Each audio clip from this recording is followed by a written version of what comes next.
Lugupeetud istungi juhataja, head kolleegid saalis ja tööruumides, head Eestimaa inimesed. Ma arvan, et see ei ole üldse mitte halb, et oleme selle päevakorrapunkti menetlusega jõudnud uuele istungipäevale. Vanarahva ütlemised on siin saalis varemgi kõlanud ja ütlemine, et hommik on õhtust targem, käib ka viimase umbes 10 tunni kohta siinsamas parlamendisaalis. Sest tõsi on see, et sel ajal, kui enamik Eesti inimesi rahulikult magas, venitati siin 8-minutiliste kõnedega, kus märkimisväärse osa puhul oli käesoleva päevakorrapunktiga kattuvus pehmelt öeldes napp. Alustuseks kõige põletavamal teemal, mille üle on viimastel kuudel käinud terav debatt. Kahtlemata ei ole toetuste langetamine ei tavapärane ega ka ilus praktika, aga ilmselgelt pingutati valimiste eel ühe toetusliigiga üle. Seda nii riigi rahaliste võimaluste kui ka õigluse ja võrdse kohtlemise mõttes. Väga paljud Eesti pered tundsid eelmise aasta lõpus suurt ebaõiglust, kui perehüvitiste süsteemi muutmine tekitas suured käärid paljulapseliste perede ning 1 ja 2 lapsega perede vahele. Jaanuarist kehtima hakanud toetuse maksmise kord on laste ja erisuurusest perede suhtes väga ebaõiglane. Võtan mõned numbrid appi.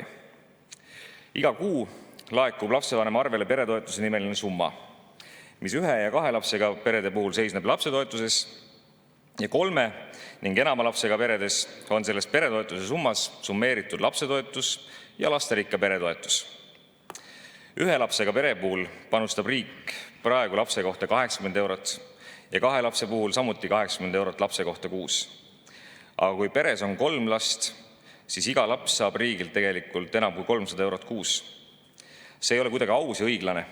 Vaatame edasi. 4, 5 ja 6 lapselise pere puhul on vastavalt tegu 252 euro, 222 euro või siis 201 euroga iga lapse kohta. Teisisõnu on alates tänavu jaanuarist nii, et riik maksab 2-lapselise perele kuus kokku 160 eurot ja 3-lapselisele perele 910 eurot. See vahe ei ole põhjendatud. Ühtegi mõistlikku selgitust sellele tegelikult ei ole, isegi siis, kui proovitakse rääkida suuremast autoliisingust või eluruumidest. Mõelge arvudele ka pisut teise nurga alt. Aprillist alates on Eesti keskmine pension pisut üle 700 euro kuus. Pension on enamike pensionäride ainus sissetulekuallikas ja kuidagi ei saa pidada ka meie eakate suhtes õiglaseks, et samal ajal toetab riik enam kui 9 euroga 3 lapsega peresid, kus reeglina on 2 palgasaajat.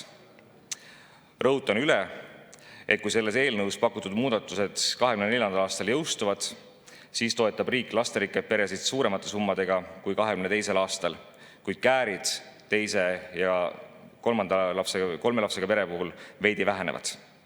Ja Eesti peretoetused on jätkuvalt ühed maailma heldemad. Head kuulajad, teenimatult vähe tähelepanu on saanud see, et kõnealune ja risti-rästi arvamusi tekitanud eelnõu toetab ja aitab haavatavaid sihtrühmi, sealhulgas üksi last kasvatavate vanemate lapsi. Nad pööravad tähelepanu neile, kes ei ole aastaid riigilt vajalikku tähelepanu saanud. Meil pole kuidagi õigust vaadata mööda tõsiasjast, et vaesust kohtab pahatihti just üksikvanemaga peres, kus on sirgumas 1 või 2 last. Suhtelises vaesuses elab pea iga 3. üksikvanemaga pere. 3 lapsega peredes kohtab samas vaesust palju vähem. Tuleval aastal suureneb elatisabi, mida riik maksab lapsele juhul, kui teine vanem ei täida oma kohustusi lapse ees, 100 eurolt 200 eurole. See eelnõus kirjas olev muudatus on kahtlemata toeks suurele hulgale lastele.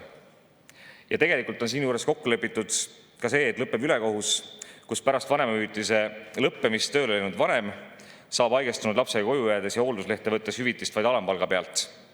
Planeeritava, küll mitte selles seaduses, aga siiski planeeritava ja kokku lepitud uue korra järgi makstakse hooldushüvitist vanemahüvitise järgi või kui lapsepuhkusel olnud ema või isa on vanemapalgale lisaks teeninud suuremat ja sotsiaalmaksuga maksustatud tulu, siis selle pealt. Selle ettepanekuga muideks tulid sotsiaaldemokraadid välja rohkem kui 2 aastat tagasi.